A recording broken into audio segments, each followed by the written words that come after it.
Davlat rahbari tashabbusi bilan bugun nafaqat aviatsiya sohasida, balki jamoat transporti ekotizimini yaxshilash uchun ham katta qadamlar qo'yilmoqda.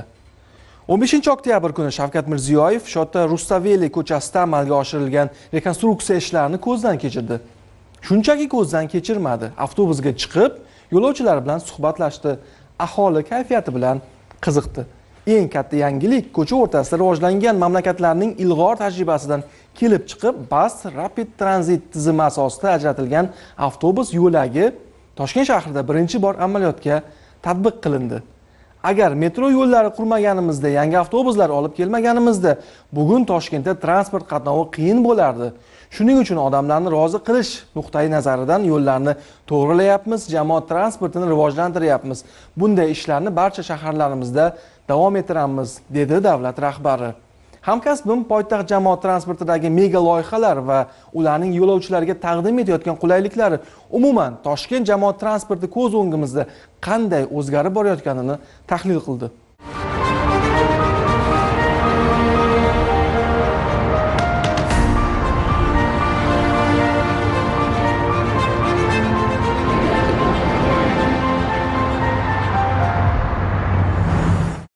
Avtobus va elektrobuslar sonining ortib borayotgani, bular uchun mana shunday maxsus yo'llarning qurilayotgani poytaxt jamoat transporti jozibadorligini yanada oshiryapti. Siz ko'rib turgan ushbu Shota Rustaveli ko'chasida ilk bor yangi loyiha BRT tezkor avtobus qatnovi yo'nalishi yo'lga qo'yildi.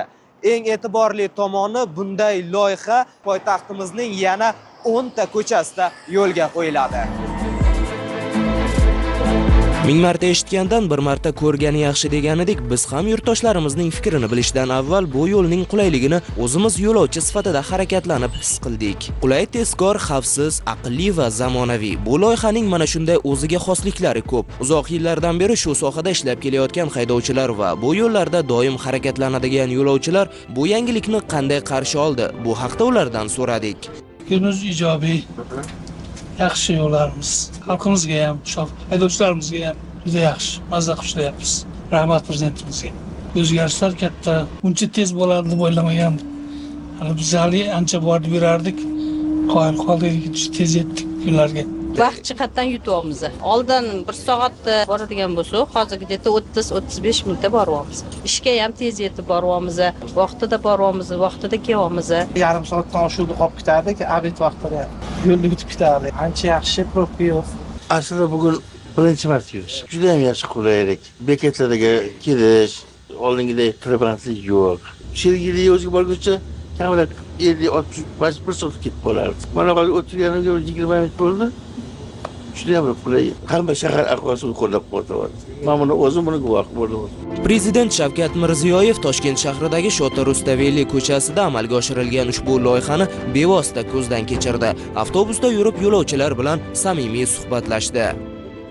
Hadicha, necha kirgansiz sen? Voy malajit. Qayerga boryapsizlar? Assalomu alaykum. Dadam bilan aylangan boraman. Dadam bilan aylangan. Yoqayaptimi? Voy rahmat. Yoqayaptimi avtobuslar? Yo'llar? Umuman bu loyiha poytaxtda yashab va ishlab kelayotgan barcha insonlar uchun katta xursandchilik bo'ldi.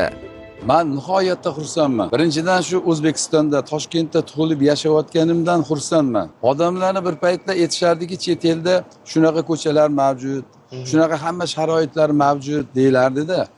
Qarang endi o'zimizni Toshkentni qarang hozir, muhtaram yurtdoshimizni me'morchiliklarini qarang. Uzoqni ko'zlab ish tutishlarini qarang. 50 yil, 100 yil keyin nima bo'lishlarigacha hammasini bilib, o'ylab, bu nima uchun bo'layapti bu? Bu albatta xalq uchun, xalqi farovonligi uchun, xalqi dardi uchun yashayotganlari shunday ko'rinib turibdi-da. Muhtaram yurtdoshimizning o'zlari eng asosiysi ishni boshlab beradilar, loyihani ko'rsatib beradilar, o'zlari nazorat qiladilar, hamda kelib o'zlari uni tekshirib beradilar-da.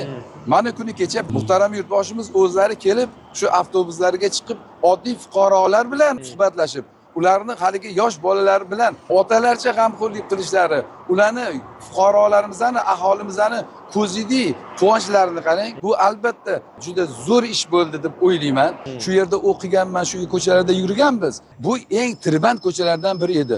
Bu darajada ko'rmagan edimda. Ko'rib men juda ham xursand bo'ldim. Nafaqat bu ko'chalarni ayting. Mana kuni kecha biz o'sha tashrifda bo'ldik, aeroportlarni aytmaysizmi? Juda ham katta aeroport qurilyapti. Hatto u yerga aytdilarki, o'sha barcha avtobuslarni kerak bo'lsa o'sha bitgandan keyin metrolar ham bo'ladigan bo'lyapti-da. Bularni o'sha muhtaram yurtboshimiz nima uchun qilyaptilar? Xalqni o'ylab uchun qilyaptilar. Xalq uchun qilyaptilar. Xalqni rozi qilish uchun qilyaptilar. Muhtaram yurtboshimiz uzoqni ko'zlab ish qilganlari ham shundan ko'rinib turibdi. Bular boshlaridan o'tkazgan har bir narsani. Ayniqsa propiska masalasini ochib o'rganlari Toshkent bemalol bo'ldi-da, ochiq. Hozir bemalol ochiqchasiga ishlashyapti, ochiqchasida yashashyapti. Qarang, qancha uylar qurildi. Hozir bemalol xohlagan viloyatdan kelib Toshkentdan uy olib, Toshkentda ishlab, maza qilib emin erkin yashamoqda. Jamoat transportini harakatini yo'lga qo'yib berdilarmi? 1000 dan ziyod avtobus bilan elektrobuslar olib keldilar. Oldin bunaqasi bo'lmagan. Albatta bu o'sha xalq uchun bo'lyapti. Hammasi xalqni o'ylab qilinyapti. Endi xavotir olmasa ham bo'ladi poytaxt aholisi. Agar aholi yana zichilashadigan bo'lsa, yangi Toshkent ham qurilyapti. Biz kuni kecha mahallada otaxonlar bilan suhbatlashib, ular ba'zida inonmayotgan edilar. Mana bu ko'chalarni ko'rib, kechiga aeroportga tushayotganini ko'rib, biz bo'ldi, ishondik. Hech qanaqa bexavotir bizdan keyin navara-avaralarimizdan bemalol yashaydigan bo'ldi degan gaplarni emin erkin gapirishyapti-da. Albatta biz mahalla ahli, umuman aholimiz, fuqarolarimiz bundan juda minnatdor, xursand. Bugun Toshkent megapolisga aylanmoqda. Bu jarayonda jamoat transportiga ustuvorlik berilishi nima beradi? Amalga oshirilayotgan BRT tizimi va uning afzalligi nimada? Mutaxassisdan ushbu savollarga javob oldik. Toshkent shahrida bir kunlik taxminan 4 millionga yaqin transportda harakatlanish amalga oshiriladi, ya'ni transport qatnovlari deylik. Mana shu 4 millionta transport qatnovlarida 6 millionga yaqin yo'lovchi tashiladi. Lekin ikkinchi tomondan jamoat transportini avtobus bilan metrosini qo'shib hisoblaganda 38 mingta bor yo'g'i qatnov amalga oshirilib, mana shu 38 mingta qatnovda 2,5 million aholi tashilayapti. Mana shu raqamlarni bir-biriga mutanosibligi, ya'ni farqidan necha baravar salmog'i kattaligidan qarab ham jamoat transportini shahar hayotidagi ahamiyatini tasavvur qilsak bo'ladi. Bundan buyog'iga jamoat transportini ahamiyati yana oshib boradi, chunki aholimizning harakatlanishga bo'lgan ehtiyoji ortyapti. Aholimizning demografik o'sish bo'lyapti. Hamda transport vositalarining soni ham ortib boryapti. Yo'l ko'cha tarmoqlarini kengaytirish imkoniyati yo'q. Shuning uchun jamoat transportini samaradorligini oshirish uchun infratuzilmaviy loyihalarga o'tishimiz zarur edi. BRT tizimi bu alohida ajratilgan avtobus yo'laklarini tranzitga mo'ljallangan bir yechim hisoblanadi. Bu juda ko'p shaharlarda, dunyoning katta megapolislarida ancha yaxshi tajribaga ega bo'lgan, yaxshi bir natijalarga erishilgan tizim. Bu tizimni ahamiyatliligi jamoat transporti harakat vaqtida boshqa bir transportlar bilan kelishmaydi. O'zini yo'nalishida to'siqsiz bemalol harakatlanish imkoniyati bor. Shuni hisobiga jamoat transportini barqaror harakat tezligiga erishamiz. Barqaror harakat tezligi jamoat transportini aholiga ko'rsatgan xizmatlarning sifatini juda katta bir darajaga olib chiqadi. Shoturseverli ko'chasi bo'yicha amalga oshirilgan loyiha umumiy katta koridorimiz, ya'ni Sergelidagi Qipchoq ko'chasi bilan yangi Sergeli kesishmasidan Yunusobodni 3 qahramongacha bo'lgan 23 kilometrlik katta koridorimizni bir boshlanishi edi. Bunday loyihalarda avtobusga ustuvorlik berish bilan bir qatorda harakatni tartibga solish. Bular kompleks loyiha bo'lib turib, samaradorligi effekti bir necha karra yuqori bo'ladi oldingi holatdan ko'ra. Qulay, tez, arzon, xavfsiz. Prezidentning jamoat transportini rivojlantirish siyosati aholiga shunday imkoniyatlarni bermoqda. Bu yangi loyiha ham qo'shimcha imkoniyatlar degani. Avtobuslar tirbandlikda turib qolmaydi. Tezligi o'rtacha 35 km/soatga oshadi. Interval 10 daqiqagacha qisqaradi.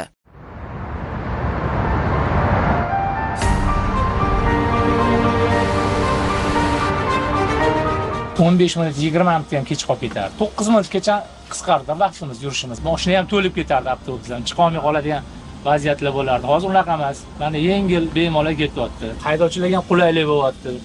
Yo'llar toza, harakatlanishlar oson bo'lyapti.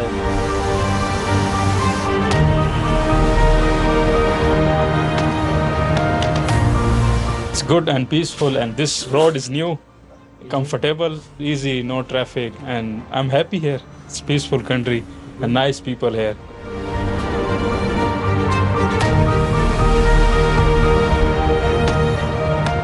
I visit Tashkent first time, and this bus very useful.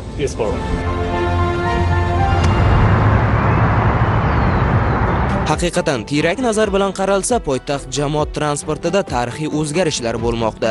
Prezident tashabbusi bilan mingdan ziyod katta va o'rta hajmli avtobuslar, eng zamonaviy elektrobuslar xarid qilindi. Natijada Toshkent shahri bugungi kunda eng ko'p avtobus harakatlanadigan katta shaharlar orasida birinchi o'ringa chiqdi. O'zbekiston hozirda Markaziy Osiyo mamlakatlari orasida eng ko'p elektrobus sotib olayotgan mamlakat. Soni bo'yicha allaqachon birinchi o'rinda. Jahon miqyosida ham ilg'or o'rinlarda deya ta'kidladi o'z yo'nalishida dunyo bozorida yetakchi Yutong kompaniyasining Markaziy Osiyo bo'yicha bosh direktori Li Haifing. Ну, вообще, мне кажется, это мы Yutong высоко оценим дальновидность и решительность уважаемого президента Узбекистана. Biz Yutong kompaniyasi O'zbekiston prezidentining jamoat transportini isloh qilishdagi uzoqni ko'ra bilish va qat'iyatini yuqori baholaymiz.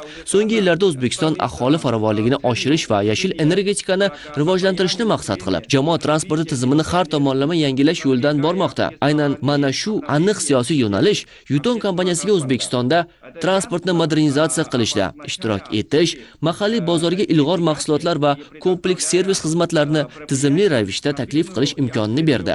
Bizning fikrimizcha, bu islohotlar nafaqat shahar transportining yashil transformatsiyasiga hissa qo'shdi, balki Xitoy va O'zbekiston kompaniyalari o'rtasidagi hamkorlik uchun yaxshi namuna bo'ladi. Сотрудничество между китайскими и узбекистанскими компаниями. Yutong hamkorlik qilayotgan mamlakatlar orasida O'zbekiston o'z xaridlari bilan bugun qanchalik o'z o'rniga ega? Tredistran partnyorov Yutong. Ну, вообще, кажется, это на сегодняшний день это Yutong экспортировали почти 100 тысяч. Umuman olganda bugungi kunga qadar Yutong butun dunyo bo'ylab 110 mingga yaqin o'rta va yirik hajmli avtobuslarni eksport qilib, o'z mahsulotlari bilan jahon bozorida mustahkam o'rin egalladi. U Markaziy Osiyo, Yevropa, Lotin Amerikasi, Afrika va Osiyoni qamrab olgan holda 100 dan ortiq mamlakat va mintaqalarda sotiladi. Ammo O'zbekiston hozirda Markaziy Osiyo mamlakatlari orasida eng ko'p elektrobus sotib olgan mamlakat. Soni bo'yicha allaqachon birinchi o'rinda. Jahon miqyosida ham bu aytish mumkinki, ilg'or o'rinlarda. Bu shuni anglatadiki, O'zbekiston Yutong uchun eng muhim bozorlardan biri. Shuningdek, Markaziy Osiyoda yashil transport darajasi eng yuqori bo'lgan mamlakat. O'zbekistondagi elektrobuslar soni Yutong tomonidan Markaziy Osiyoga yetkazib berilgan shu turdagi avtobuslar umumiy sonning 60% dan ortig'ini tashkil etadi. Bu mutlaq yetakchilikni anglatadi. Bunday natijaga erishish O'zbekistonning shahar transportini modernizatsiya qilish borasidagi qat'iy davlat siyosati tufayli mumkin bo'ldi. Shuningdek, bu Yutong mahsulotlari va xizmatlariga berilgan yuksak bahoni aks ettiradi. Оценку продукции и услуг Yutong. Poytaxt jamoat transportidagi bunday tarixiy jarayonlar o'z natijalarini ko'rsatmay qolmadi. Xo'sh, Toshkent shahridagi avtobuslar soni qancha edi-yu, bugun qanchaga oshdi? Yo'lovchilarni qamrab olishdagi tahlil natijalari qanday? Yaqin yillarda yana qancha avtobus xarid qilinadi? Davlat rahbarimizning bu sohada olib borayotgan siyosatlari juda ham muhim edi. Islohotlar boshlanishidan oldin eslasangiz, avtobuslarda harakatlanish uchun umuman imkoniyat yo'q edi, odamlar chiqa olmas edi.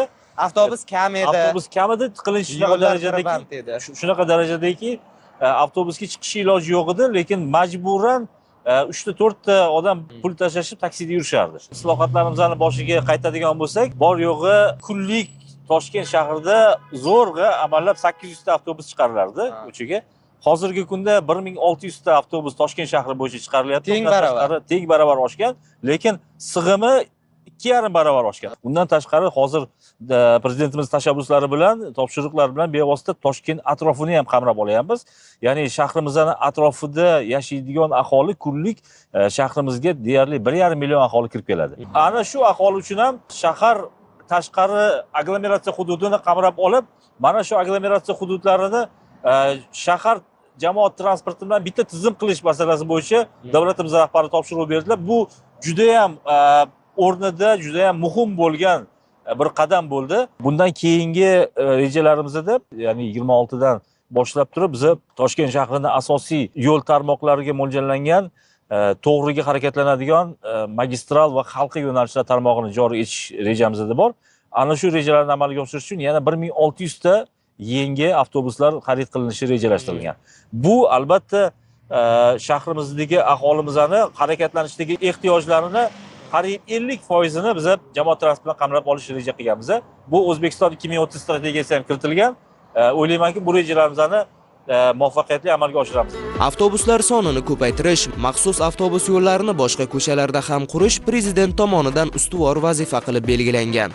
Xususan 16 oktyabr kuni poytaxtning sanoat va transport infratuzilmasini rivojlantirish masalalari yuzasidan davlat rahbariga qilingan taqdimotda yo'l transport infratuzilmasini yaxshilash bo'yicha amalga oshiriladigan ishlarga ham to'xtalib o'tildi. Xususan Shota Rustavelli ko'chasidagi tajribadan kelib chiqib, BRT tizimi asosida yana 10 ta ko'chada shunday qurilish ishlari boshlanishi ta'kidlandi. Bular Shahrisabz, Amir Temur, Yangi Sergeli, Maxtumquli, Mirzo Ulug'bek, Feruza, Yuzurobod, Lutfiy va Muqimiy, Nurafshon, Qoratosh, Ko'kcha Darvoza hamda Alisher Navoiy, Beruniy ko'chalari. Demak, erishilgan natijalar ko'zlangan marra emas. Maqsadlar katta. Ularning hammasi nafaqat poytaxt, balki barcha hududlarimizda jamoat transporti jozibadorligini oshirish, uni aholiga qulay va yaqin qilish. Eng asosiysi bunday ijtimoiy siyosat orqali inson qadrini yanada oshirish bosh maqsad qilib belgilangan.